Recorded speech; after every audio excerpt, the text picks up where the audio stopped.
Welcome to Business Amplified with host Kevin A. Dunlap. This podcast is for small business owners aiming to amplify their enterprises. Explore strategies to play a bigger game by becoming an author, public speaker, podcast host, or expanding your brand in other ways. Elevate your business on Business Amplified. Hello and welcome back to Business Amplified. Today we have a gentleman by the name of Alan. He's going to be joining us. He's also a business coach just like myself. However, he's going to be sharing some of his great insight, and I cannot wait until hear what he has to say. So Alan, welcome to the show. Thank you for having me. It's always an honor to be interviewed. I really do appreciate it, and I'm excited. Let's dig in. So Alan, tell us a little bit about yourself. Who are you? What is it that you do, and why is it that you do what you do? So I think the messenger matters as much as the message. So I'm grateful that you asked the question. I have a short version, I have a mid version, I have a long version. I know that we only have a half hour here, so I'll go with the short version. Who am I? So when I was 2 years old, my father passed away in a car accident when he was 28. I had a stepfather from age 3 to 14. I had an older sister and a mom. My mom was a stay-at-home mom, and then my stepfather came into the picture. At 14, my stepfather left, and when he left, he also sort of took his family with him. My mom and her sister got into an altercation where we kind of got ostracized from that side of the family. And my birth father's side of the family, we kind of didn't talk to that much because we were sort of pretending to be a family unit, I guess I should say. And so we went from pretty well off. My stepfather did well financially, but when he left, he took 90% of the income with him. So after that, we went from, boats and ski trips and snowmobiles and that kind of stuff, doing very well financially, I should say, to I don't know how I'm going to go to college, and we don't have a lot of money. And so I bootstrapped my way through high school, and I got straight A's, and I worked really, really hard to get as many scholarships and financial aid as I could to go to my dream college. My dream college, ever since I was 10 years old, was Worcester Polytechnic Institute. It's called WPI, and it's a tech school, kind of like a mini MIT. It is one of the best technical schools in the world, and I'm very grateful I got to go there. But I went from, I can't wait to go to WPI when my stepdad left, to I don't even know even if I get in, which it's a hard school to get into, how am I going to go? How am I going to afford it? So I did. I did really well in high school, got a lot of financial aid and scholarships, and I got in, went there, and I did computer engineering. I did computer engineering for my bachelor's. I stayed an extra year for my master's, and I had a bunch of jobs, sort of internships and stuff within there. But after that, I went and job hopped in corporate America and did a lot of soul searching. So I worked for a company called iRobot. I worked for a company called Sensata Technologies, a company called Oz Development, Tyco Safety Products, and I eventually landed at a company called Cognex. Cognex is an industrial automation company that sells machine vision equipment, and they sell it into manufacturing facilities. So I started an inside sales engineering team there, and then I was promoted to outside sales engineering. And I would visit all these manufacturing facilities all across Connecticut, Western Massachusetts, and Vermont.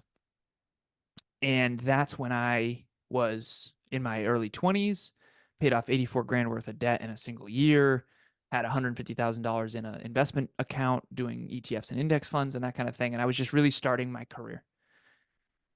And expenses were really low, no family. And the part of the story I haven't shared with you yet is that I did a lot of partying. So Cognex's motto, still to this day, is work hard, play hard. I used to say work hard, play harder. And when I was 26 years old, I was up in New Hampshire. We weren't partying. We were playing video games and going to TGI Fridays. And me and my little cousin were in a car accident. And I was supposed to yield. I didn't. It was one of those bad winters where the snowbanks were covering the signs. I didn't see the yield sign. And I thought a Mack truck was in front of me when I looked up from the GPS. And luckily it wasn't a Mack truck. It was a lift-kitted pickup truck. And I was driving a 2004 Volkswagen Passat. I bought this in cash because I wanted to save money and pay off my debt. And I used to call this the tank. I used to call it a German engineered steel trap of a car. Still to this day, this car definitely saved my life. And so if you circle back to the original part of my story, and this again is the quick version, my father passed away when he was 28 in a car accident. I'm 26 at the time of my car accident. And I've seen pictures of his car, and my car was not much different.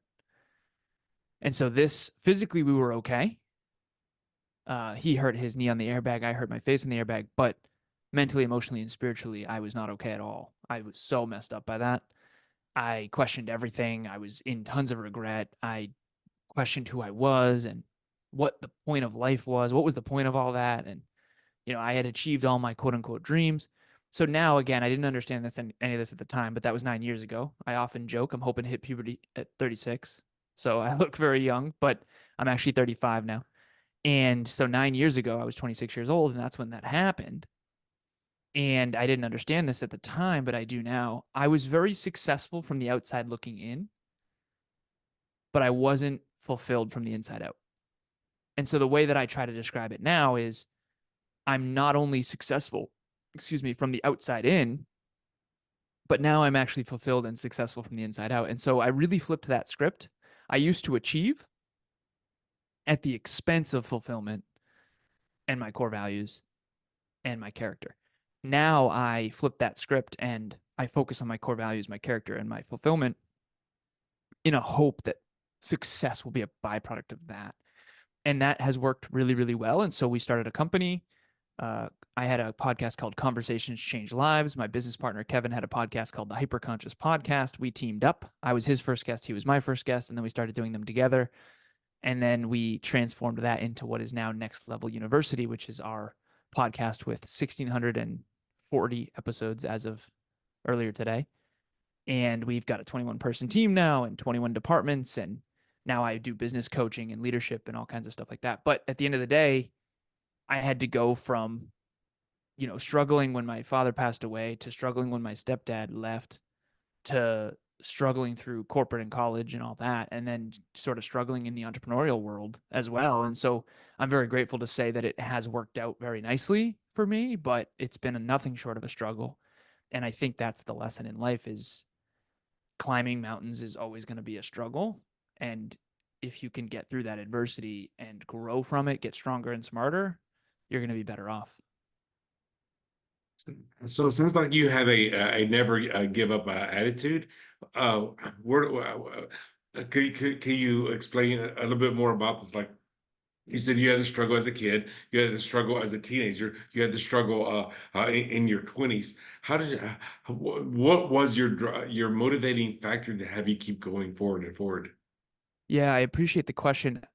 I didn't understand this as a kid, but I've since reflected on it a lot now. I've done a lot of therapy in my 30s and stuff like that. And I've also coached a lot of people at this stage. So the cool thing about coaching is you learn that it's not a you thing, it's a thing.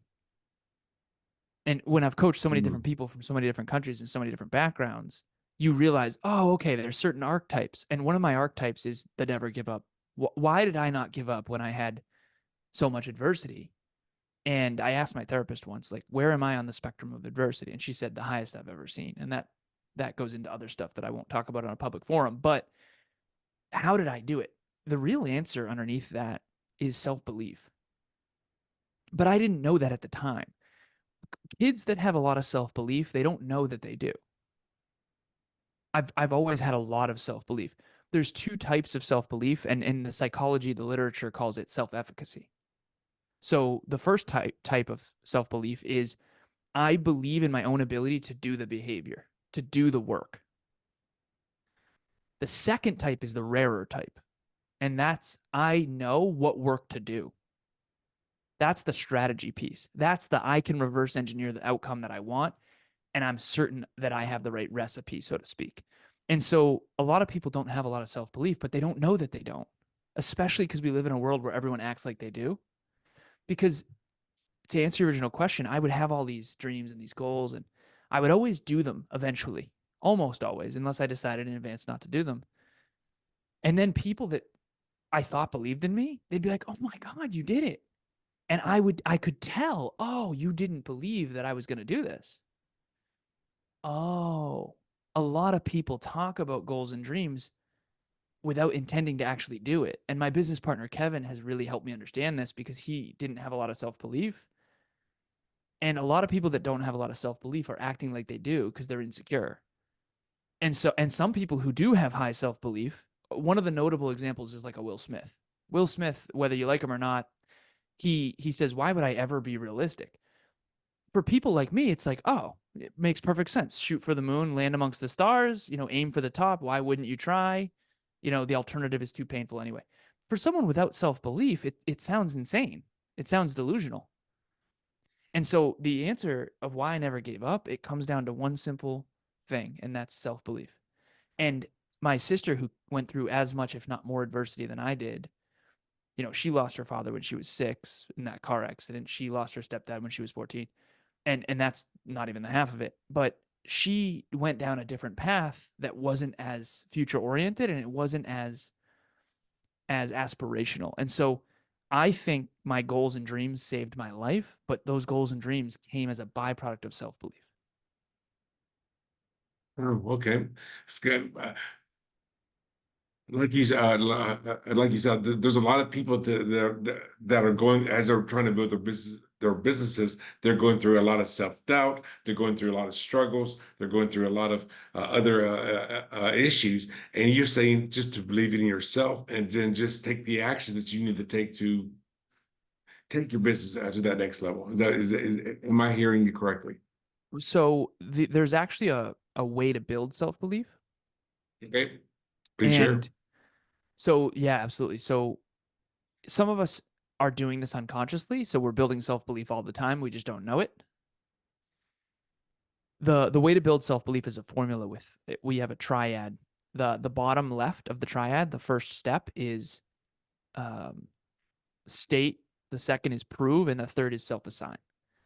So an example is I'm going to create a successful podcast. So that's a state.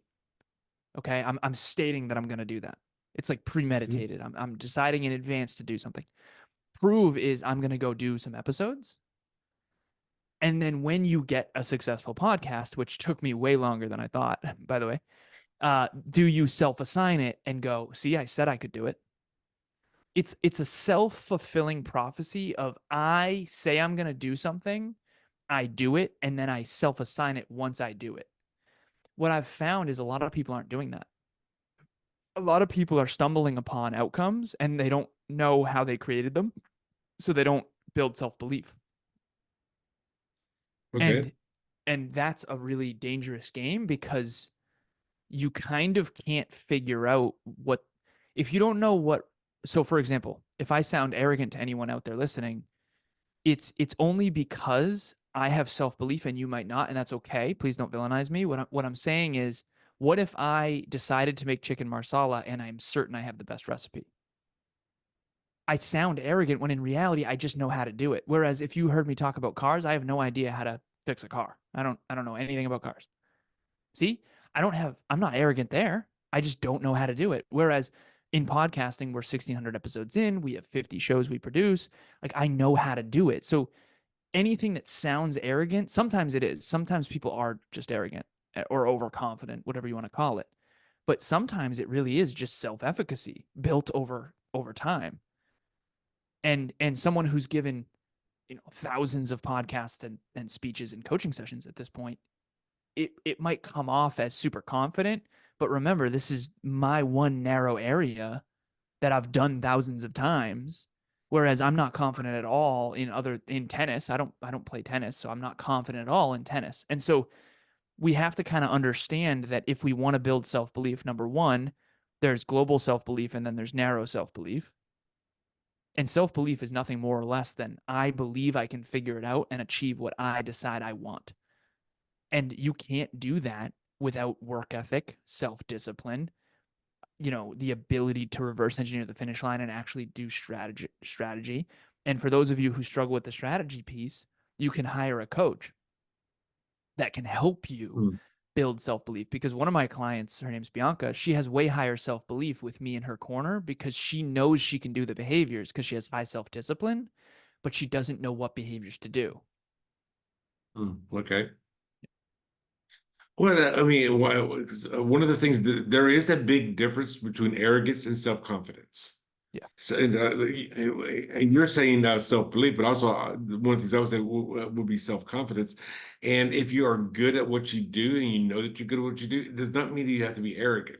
It just means that you are, you know you are good at what you do. And what Alan was just saying is there's going to be areas that you have no idea what to do. Like he said, well, with tennis or with fixing a car, with changing the oil or changing the alternator. He has no idea how to do that, and he's not pretending to be the expert in that area. So he's like, you know what? I am willing to relinquish control to somebody else.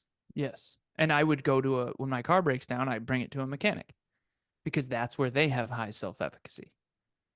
Right. Right. And if someone wants to grow and scale their business online, they can come to me. I think that's kind of what the economy is built on, which is all of us have very high self-efficacy, high certainty, high self-belief, high capabilities, high competence in one narrow area. And I don't think that Honda should sell energy drinks, and I don't think Red Bull should sell cars. I think that we all need to understand where we're great and where we're not. And I think that it's really cool to live in a world where everyone's really awesome at their thing. The problem is in the personal development space, and it gets a little bit blurry when an actor starts talking about things they don't understand, but people think they do because they're good at acting or whatever, right? So I don't want Right. anyone to take anything I say at face value. I think it's important to constantly be downloading smart stuff from smart people and try to incorporate that into your own life through your own experience. But at the end of the day, if you want high self belief, you can build it, and you just have to start small. One of the reasons why we crush our self belief is because we shoot for goals that are way outside our competence zone, and then okay, let's say I want to start a successful podcast. If I expect to start a successful podcast in 3 weeks, I'm going to crush my self belief when it's not going to happen. And so that's one of the reasons why a lot of people don't succeed, is because they have the wrong time perspective. They have the wrong approach, or they have the wrong expectations. If you're expecting a podcast to be successful 5 episodes in, you're in trouble no matter how good you are. Right. And that's why the coaching piece comes in, and you talk to someone who has a successful podcast, and if they're honest with you, and that's the key, they have to be honest with you, because a lot of people buy followers and buy listens and buy reviews, and it's a fugazi out there for sure. It's brutal. But if they are honest with you, they'll tell you, no, it takes years to build this. And so what I don't want people to do is crush their own self-belief by shooting for level 10 goals when you only have level 1 competence. When you have level 1 competence, you want to shoot for level 2 goals. And then you'll create level 2 competence. And then shoot for level 3 goals, and then you'll create level 3 competence. The problem is that we think we're supposed to aim for the moon and land amongst the stars, and only those among us that are ridiculously gritty and ridiculously resilient will we ever actually get to the point where we prove to ourselves that we actually could do it. Right. Yeah, and I absolutely I agree with you there, Alan. Is that there's so many people who are like you said, they're shooting for the moon, they aim for the stars, and they're like I said, maybe they're going to become an author and say, I want to become a best-selling author in my first 2 days as an author. Like, why would anybody even buy your book? They don't even know who you are yet. I mean, it's so I definitely agree with you where you're coming from on that aspect Now, let me ask you this: as as a business coach, when you were starting out, or maybe where you're right now, what have you seen has been some of your biggest challenges, and how did you overcome those challenges? The biggest challenge for me has been understanding my blind spots when it comes to this stuff. So I didn't know Oh, at the okay. beginning that I had high self-belief and that other people don't. So I came off it's almost like, how can you resonate with someone who you know is different than you? So my business partner, Kevin, he would resonate really well with our listeners, and the listeners wouldn't resonate as much with me. It's almost like they could tell that I didn't get them. And so I Mhm. used to think I was a strong communicator, and it's super ironic because I think room of computer engineers, I probably am a strong communicator. But now I understand that I have a mathematical modality of thinking, which is the rarest, I think. Um, I think very strategically, very long term. I have high self belief. I reverse engineer every finish line. I've never ever taken an action without thinking about it in advance and every possible outcome. And so I'm just very weird. And I think that, statistically speaking, weird. And I think that it's hard to. So my goal with Next Level University was to bring holistic self improvement to the masses. In my head, it was, I grew up in an environment with zero self improvement and no personal growth, no personal development whatsoever, and it caused a lot of suffering. And a lot of people didn't have goals and dreams; they were just stumbling upon fun and whatever, and it caused a lot of suffering. And so my belief system is, I think that the world would be a better place if everyone focused on their own self improvement.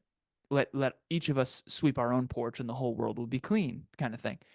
And so I wanted to build a business on that. And that was very naive in hindsight, because one of the things that self-improvement requires is self-belief. And self-belief is not very high in most people. And so the hardest challenge that I've had on this journey is understanding where I'm different and why I'm different in that way, and then still having the credibility to speak into the lives of people that have a very different experience.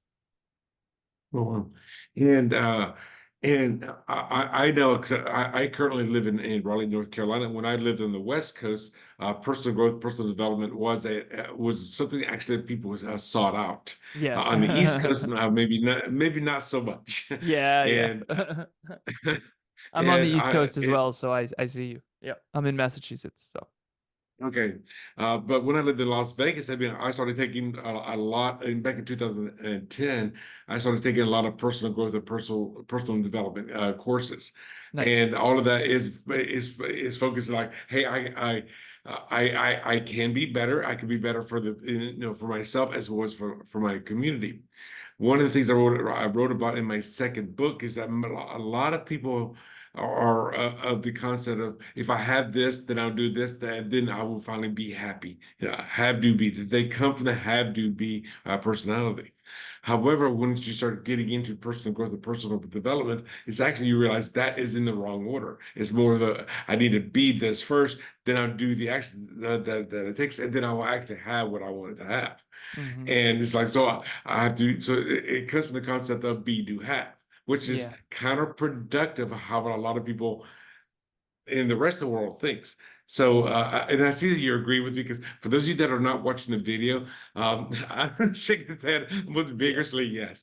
So, Yeah. so tell me a little bit about this be, do, have that you were resonating with. Well, and that's the thing, right? Like I used to say, I achieve at the expense of fulfillment. Right? At the Okay. beginning, prior to my car accident at 26, that was I'm going to shoot for this thing and then hope that it makes me fulfilled. Instead of, I'm going to focus on my own personal development, my own holistic self-improvement, and then I'm going to be fulfilled, and then success will be attracted to me. And I think it's kind of both, right? You obviously have to pursue as well as attract. It's yin and yang. You can't just sit in a room and meditate about your dreams. You have to do some things. But I do believe that I always think of everything as a spectrum. I think of everything as 0 to 10, and I think of everything in a bell curve. You know, some of us are on the extremes, and we need to drive to 5. We need to center up. And so, for example, everyone out there right now, and this is why podcasting is so hard. I don't know who I'm talking to necessarily. Some of you are working too hard and need to rest more in order to achieve your goals and your dreams. Some of you are resting too much and need to work harder to achieve your goals and dreams. It depends on the goal. It depends on the person. It depends on which one you prioritize. So my beautiful girlfriend, Emilia, she needs to focus on R&R because she's such a workhorse. Because if she doesn't do R&R, she'll burn out. Most people are not working enough, in my honest opinion. But again, enough is relative based on what dreams you have. I have one client who wants to be a billionaire. Listen, I'm sorry, but if you want to be a billionaire, you have got to work for the next several decades, and you can't miss a trick. If you want to be XYZ, you're going to have to, and that's the one thing that I'll share with you is, you have to be it in advance before you'll have it. The problem is most people don't know what they have to be in advance. They see the surface level. I would love to be like that. I would love to be like that, but they don't understand the responsibility and the roles underneath that actually created it. And so in coaching, that's ultimately what it is, which is, hey, you think you want this, trust me, you don't, because what it's going to require of you is going to take away from everything you value. If you want to be a Right. multi-billionaire and you also want to get your kids off the bus every day, like, I'm sorry, that's not going to happen. It's not going to happen. Right. And despite what certain books like the 4 Hour Work Week might claim, right? And it's very important for people to understand that. But at the end of the day, all that matters to me is that everyone is in alignment with their own calling, their own goals, their own dreams. Your whatever mountain you're climbing, and the only way to get stronger and smarter is to climb something. You have to climb a mountain. You have to. Otherwise, I mean, this is why when people retire, they tend to get complacent. And a lot of times people end up actually passing away younger than they should after they retire because they're not as engaged, they're not as ignited, they're not climbing anything anymore, and things degrade. There's a scientific term called entropy. Everything falls to entropy. And the only way to counterbalance entropy is to climb. And that's the metaphor that we use at NLU, which is climb your own mountain. And there's a star at the top of that mountain, and you're gonna it's an infinite game. You never really get there. Some of us are climbing Mount Everest, some of us are climbing Mount Wachusett. Some are big mountains, some are small mountains, some are medium mountains. And the key is that you're climbing and that you're getting stronger and smarter, and that it's your mountain and not your mom's or your dad's or your society's.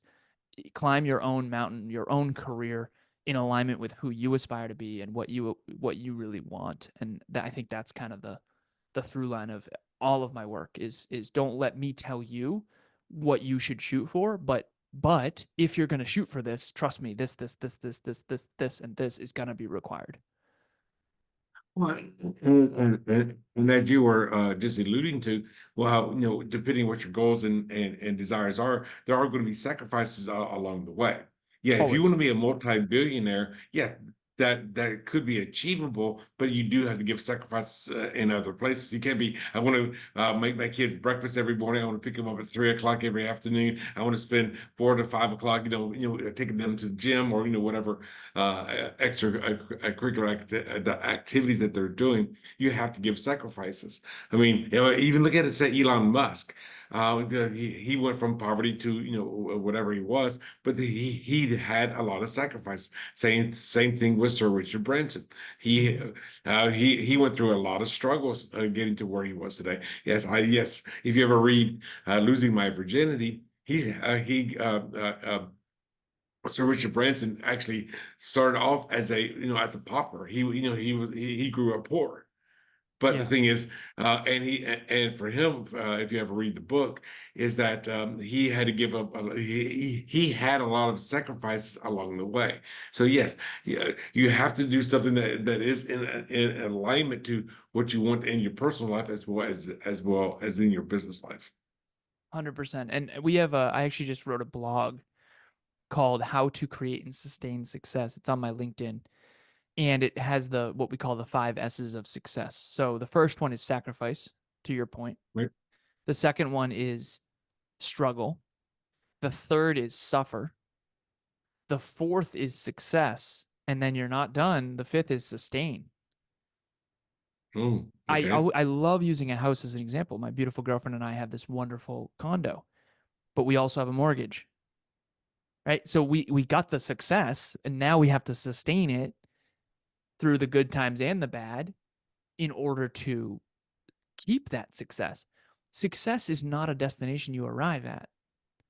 Our business did $330,000 last year, but in order to sustain that and, more importantly, grow that, we have to grind. We have to sacrifice, struggle, and suffer. And I think it's just freeing to realize that, because you see certain people's lives and you have envy and jealousy, but you're seeing the 5% that's great, not the 95% that's struggle. And so whether it's sacrifice, struggle, or suffering, it's your attitude about it. So when I say suffering, I mean, you know, laying up at night wondering how you're going to get it done. Kevin and I felt terrible. My throat hurt earlier. We did 2 episodes earlier today. I didn't want to show up to those. but we've never missed an episode. We've 7 years in, we've never missed an episode. We're not going to start now. And a lot of people would say, well, that sucks. It does, but it's also awesome to be able to speak into this microphone for a living. And it's awesome to be able to coach people all over the world to work from home and have a 30-second commute. So I think of it as you had your do something have, do get have, or what was it? Be do have, or have Be do do. be is how most people. Yeah. Have do be or be do have. I love that. I have want, love, hate. Everything that you want. So I'll use fitness for an example. I want a great physique. Okay. Who doesn't? I love weight training. I hate dieting. Hate it. You can't have a great physique without dieting. Trust me, I've tried. And you can't just weight train your way to a great physique. You need to diet too. Trust me, I'm coming up on 2 years of exercise daily with my girlfriend Emilia, half an hour a day, 2 years in a row. And trust me, you cannot out train a bad diet. I've been trying for years. But the point is that there's always everything that you want in life has certain aspects that you will love and certain things you're going to hate. And I think that it's empowering to just be okay with that. I don't like tracking finances, but I'm the CFO of the company. I don't like waking up stressed out because we have a live event in 14 days, but I'm the CEO of the company. So you can't really want to be the CEO of the company and then not want the responsibility that comes with that, because quite frankly, we have a 21-person team. I'm doing payroll. And if we don't succeed and we don't work, we're not going to be able to, and we're going to have to lay people off. It's like a whole thing. So a lot of people, it's very shiny, and I like shiny stuff too. But the shiny stuff always has a bunch of stuff beneath the surface that no one ever sees that you really need to study. The roots need to be studied if you want the fruit. And I think that that's hopefully what we've done today. Let me ask you this: um, if you could deliver one message to our listeners and our viewers, what would be that one message that you've learned since your car accident, and now you're running a 21-person business where you have yourself and a co-founder? What would you recommend to somebody who's just struggling, they're just starting to do their own business, and they're a one man or one woman show? What would you say to that person? Yeah, I would say do the 3D plan. The 3D plan is the first D is delete. Delete most of the stuff that you're doing that is not contributing to the things that you value most. Okay. My life was filled with so much superficial stuff back before my car accident. Kind of like a lot of busy work kind of stuff. Yeah, busy work, but also just persons, places, things, and ideas that were not good for me. So I deleted alcohol. I deleted friends that were constantly causing drama. I deleted family that was constantly causing drama. I just deleted a lot. There's a book called Essentialism by Gregory McKeon that I very highly recommend. It's actually behind me. It's one of my favorites. So the first D is delete. The second one is delegate. And the delegate is, okay, the stuff that you can't delete, but you really, really, really don't like, or it's taking a lot of your time, or it's not the best use of your time, try to delegate that to someone who does enjoy that. And that's where leadership comes in. You can't just delegate, you have to lead. You have to pass the baton. You can't just throw it at them, right? It's like in track and field, you have to pass the baton. The baton pass is how you win the race. So you have to lead. So the first D is delete, the second one is delegate, and the third one is design, which is design your life around the most important things. So for me, as CEO and CFO of Next Level University, my three main things that I focus on every day is number one, lead people, number two, track, improve systems, and number three is track metrics. And so I've got this journal with me that every single day I have this little, what I call a G3 target, genius zone target, and I do check marks. So lead people, improve systems, track metrics. And so every single day I am focused on that. And then the key is getting everyone else in their G3 target so that everyone else is doing what the most important things are for us to achieve our collective goals and individual goals. And that's a whole thing. But you're going to have to consistently do that. You're going to have to delete, delegate, and design. Delete, delegate, and design. And the very last thing that I would share with everyone is life, I think, is inherently difficult.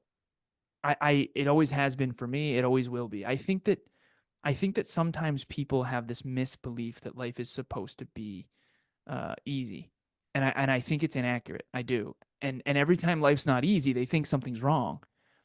No, no, no, no. Like I remember my grandparents. I The abundance that some of us grow up in is insane, and it's empowering to say, you know what, life kind of sucks. It's adverse. It's challenging. It always has been, and it always will be. So I'm going to embrace those challenges, not saying why is this happening to me, or why is this challenging, and condemning the challenge. Instead, I'm going to face challenge like a great workout. You don't get in shape from easy workouts, and you don't get stronger and smarter from an easy life.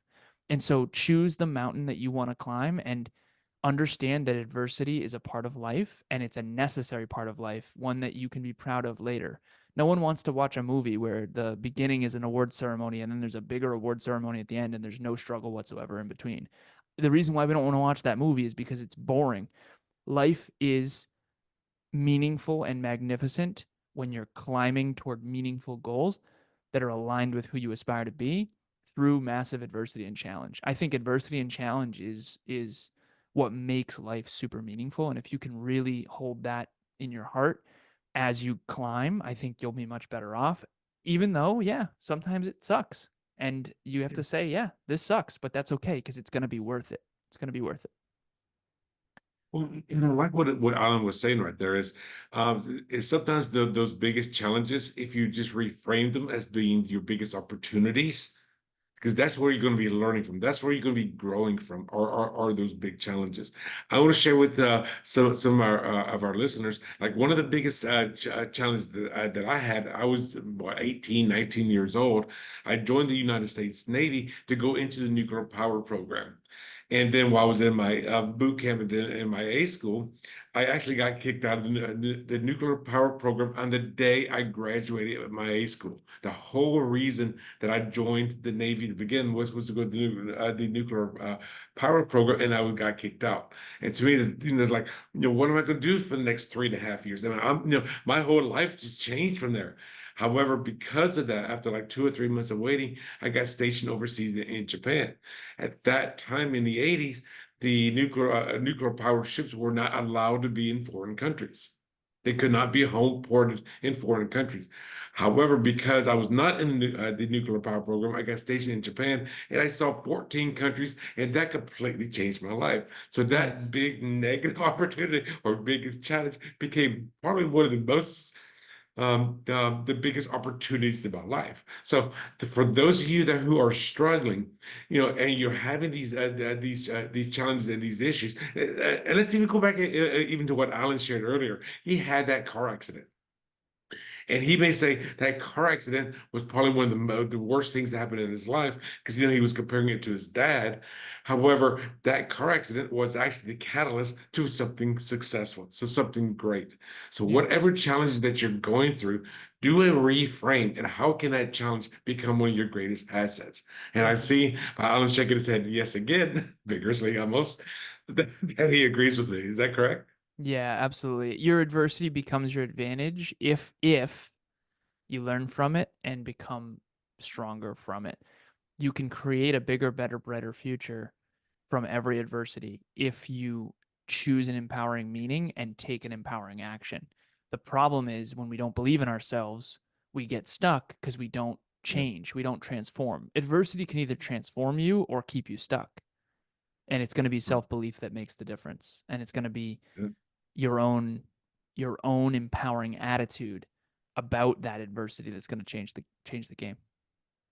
So, Alan, if somebody that's out there listening to what we're saying here, or they're watching us on YouTube, what is one of the best ways for the listener or the viewer to get a hold of you if they want to either talk with you about maybe you becoming their business coach, or maybe where they can learn something better? So, do you have a landing page or a website where they can sign on to be on part of your calendar, or anything along those lines?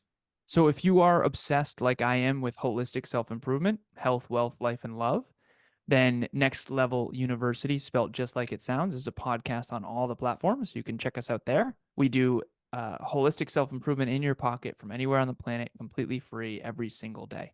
And so it's kind of like having a mentor in your pocket. And that's kind of what we needed when we were kids. So we created that, which is cool. And then we also have a website called nextleveluniverse.com. So the podcast is Next Level University.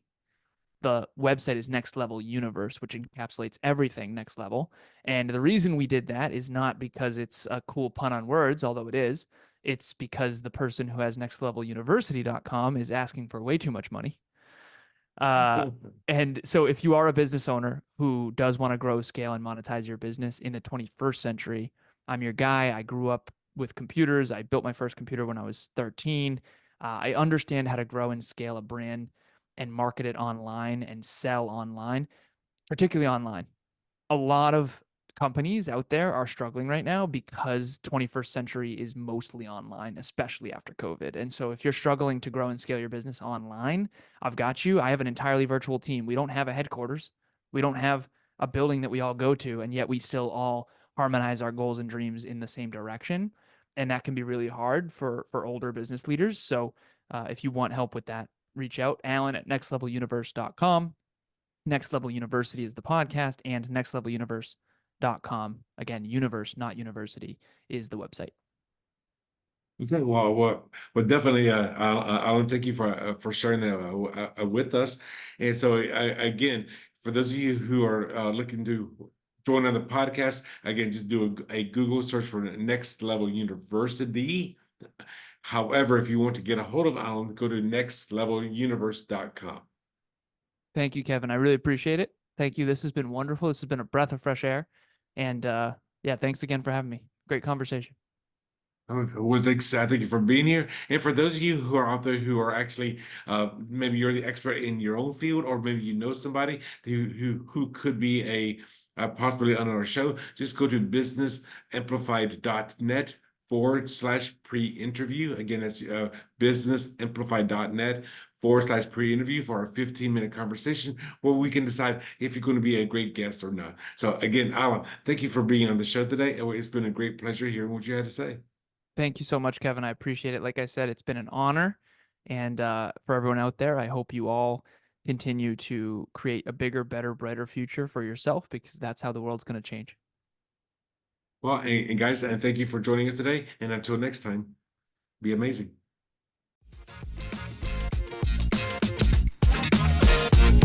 Thanks for tuning in to another empowering episode of Business Amplified with Kevin A. Dunlap. If you found value in today's insights, don't forget to subscribe, rate, and share the podcast. Keep amplifying your business. And remember, your success journey is our inspiration. Until next time on Business Amplified, go out there and make your business thrive.